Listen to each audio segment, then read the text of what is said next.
This is NDTV, and you're watching Classics.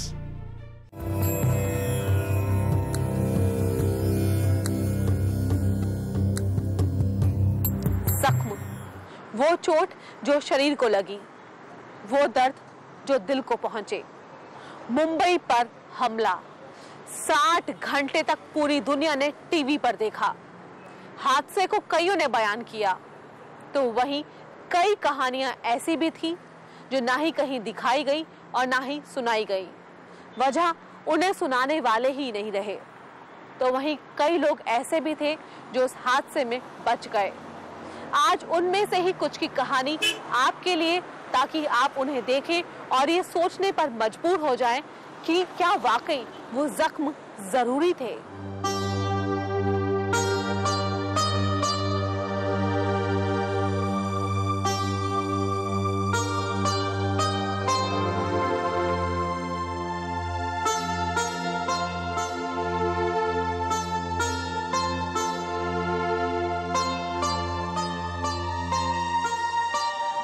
CST station पर उस रात भी सैकड़ों लोग मौजूद थे।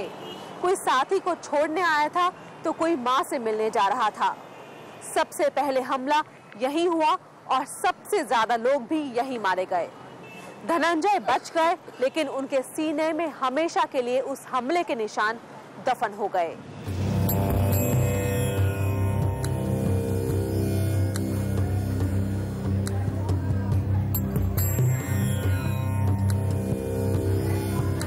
निकलने के चक्कर में तो मेरे प्लेटफार्म के ऊपर टिकट काट लिया था मैंने, और एकदम धन देने से गोली का आवाज मेरे आंख पर ही चाहा। मैंने किसी को देखा नहीं गिरते हुए, ऐसा समझो को पहली गोली मेरे को ही लगी। अब मेरे संगात का था, उसको मैंने ये बोला था तू उठो मत, सो जा, क्योंकि वो गोली चला रहा, उठेगा तो तेरे को भी लगेगी गोली।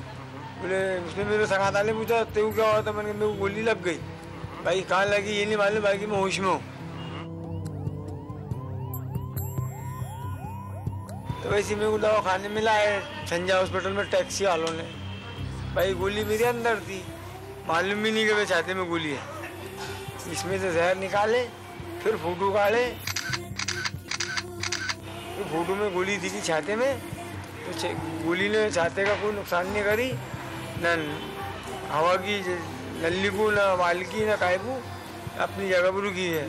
फिर डॉक्टर लोगों ने बोले भाई जहर खत्म हो गया, गोली को वैसी रन दो, गोली काटेंगे तो बोले नवा काम हो जाएगा। अभी बोले कोई इनको है क्या तकलीफ, नहीं तकलीफ रहती तो बोले निकाल लेते थे।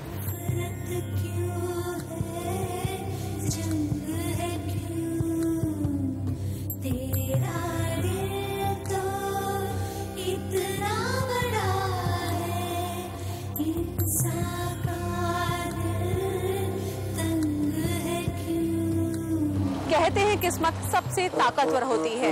वो किस्मत ही थी जिसने गलती से एक शख्स को जिंदगी दे दी, और वो तकदीर ही थी जिसने एक ही कैफे में काम करने वाले दो भाइयों में से एक को मौत दे दी और दूसरे को दिया दर्द, जिंदगी भर का अफसोस कि वो अपने भाई को नहीं बचा पाया।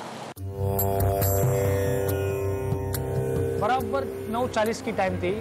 मैं वो जो गेट पे खड़ा रहता उधर खड़ा रहता हूँ। मेरा काम है गेस्ट को अंदर लेना, उनको कंफर्टेबल करना। लेकिन वो टाइम मैं छोटा गेट पे खड़ा था, तो जब मैंने एक बहुत बड़ा धमाका सुना, धाम करके बॉम्ब ब्लास्ट, तो मैं सोचा ये बॉम्ब ब्लास्ट ही है। मैं उनके बाहर भागा तो और एक ब्लास्ट सुना। एक यहाँ से घुसे, एक वहाँ से घुसे, और एक जो है वो मैगजीन भर रहा था, और दूसरा है जो गोली चला रहा था। दर दर दर दर दर दर सब करके ऐसा। फिर वहाँ से जब हुआ, वो 3 मिनट के लिए गायब हो गए। 3 मिनट के लिए गायब हो गए। तो हमारे जो कस्टमर सोचे हैं क्या वो चले गए, तो कस्टमर हमारे टेबल से उठ के भागने की तैयारी कर रहे थे। 3 मिनट में वापिस लोग अंदर आए, वापिस सबको फायरिंग किया। वो होने के बाद ये गली से लेके ताज की गली तक रोड में जितने भी पब्लिक थे सबको लोग मारते मारते चले गए। मैंने अपने आप को डॉज समझ किया और यहाँ से गोली मुझे ब्रश करके चले गई। फिर पश्चात तो जब तक मेरे साथ में खड़े थे, मैं जब भी बाहर था, मुझे मार लगी थी, तो जब तक वो सेफ थे, उसको कुछ गोली नहीं लगी थी और उसको मालूम नहीं था कि अंदर फायरिंग हो रहा है। वो सोचे थे कि बॉम्ब ब्लास्ट हो रहा है। फिर वो मैंने बोला इसको काजी को हम उठाएंगे, क्योंकि काजी का पूरा खून जा रहा था। इसको हॉस्पिटल लेके जाएगी। फिर वो बोला इसका खून देख के मुझे चक्कर आ रहा है। फिर वो टर्न किया लियोपोल्ड की तरफ आने के लिए और उधर ही उसको गले के यहाँ से आर पार कर दिया, उसको टेररिस्ट ने मार दिया उसको।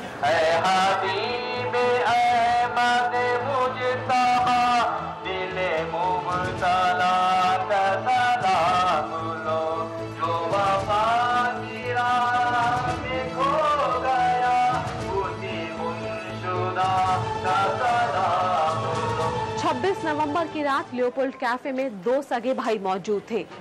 एक भाई तो हादसे में बाल बाल बच गया, लेकिन वहीं दूसरा उसका शिकार हो गया। आज लियोपोल्ड कैफे में तो उसकी पुरानी रंगत लौट आई है, लेकिन वहीं दूसरी तरफ कोलाबा से दूर माहिम की गलियों में इस परिवार पर हमेशा हादसे का असर रहेगा।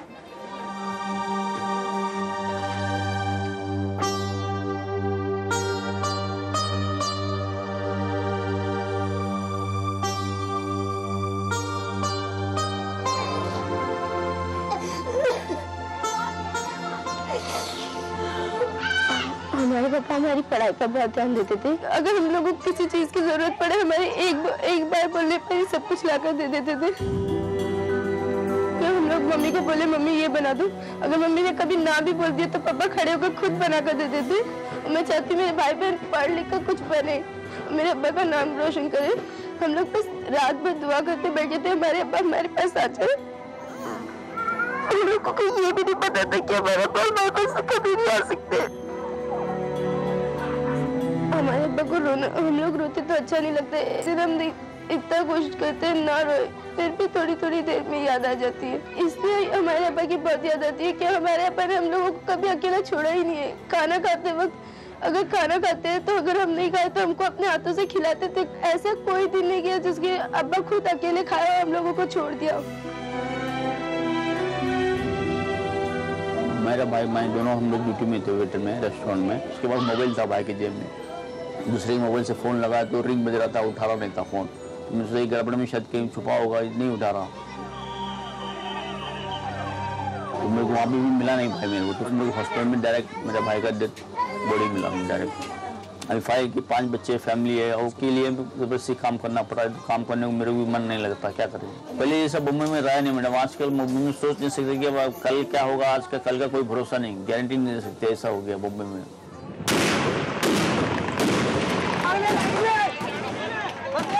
फायरिंग तो सुना रहेगा, जो कैंपस में होता है, जो पागल सटिया गया वो फायरिंग करते हैं, लेकिन ये तो पूरा बम्बई को हिला के रख दिया। डर तो लगता है आदमी कभी कभी। ठीक इसी जगह पर एक सिपाही की जान लेने से पहले उन शैतानों ने एक आम इंसान पर भी गोलियां बरसाई, लेकिन उस शख्स ने 3 गोलियां लग जाने के बावजूद समझदारी से काम लिया और अपने आप को मरा हुआ दिखाया, जिसके बाद उन आतंकियों ने उस पर और गोलियां नहीं चलाई। लेकिन फिर भी उस रात का मंजर मारुति फड़ और उनका परिवार कभी भी नहीं भूल पाएगा। ऐसा सोचते कि अभी इधर ही रहेंगे, अच्छा है, बच्चों को पढ़ाने के लिए सब अभी लगवाए थे, बॉम्बे में कहाँ रहना है, गाँव में जाने का।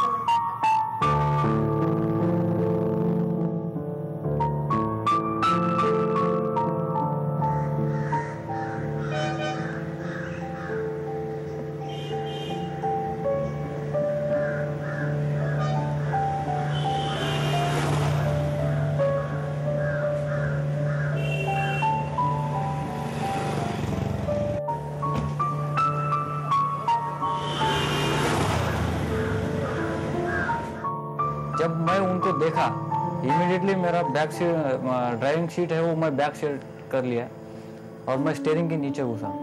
उसके पहले मेरे ऊपर जो फायर करने के पहले उन्होंने एक राइट साइड में पुलिस खड़े थे, उनके ऊपर फायर किया और जैसे ही मैं सीट के स्टीयरिंग के नीचे घुस गया तो उन्होंने मेरे ऊपर फायरिंग चालू किया। मेरे ऊपर फायरिंग हुआ, वो मिसेस ने भी एक खिड़की से विंडो से पूरा देखा मेरा, फिर वो खूब बहुत डर गई थी।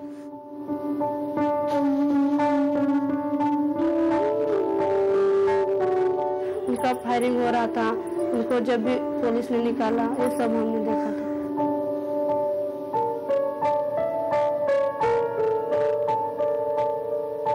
फायरिंग होते हुए देखा, वो जख्मी हुआ वो भी देखा, नीचे डालकर वो गाड़ी लेके गए वो भी देखा। मुझे दूसरे दिन हॉस्पिटल में मालूम पड़ा कि वही गाड़ी में करकरे साहब और कामटे साहब, सारस्वत साहब थे। अभी भी अपने ऊपर फायरिंग हो रहा है ऐसा लगता है, इसलिए मैं बार बार खिड़की की तरफ देखता ही नहीं। मतलब जब ऐसा आवाज़ आता है तो एकदम कुछ ब्लास्ट वगैरह हुआ है कि ऐसा लगता है।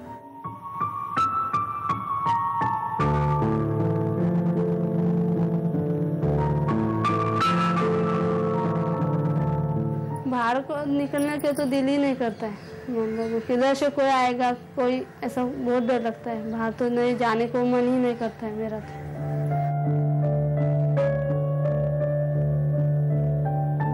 26 तारीख तक कि भी मेरे को ख्याल नहीं आता था कि मैं गांव में जाएंगी।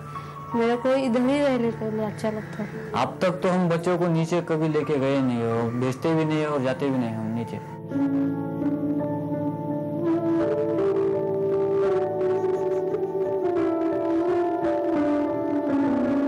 अपने लोगों का उन्होंने जान लिया है तो उनको जिंदा रखना ही गलत है। वो खुलेआम उनको फांसी देना चाहिए।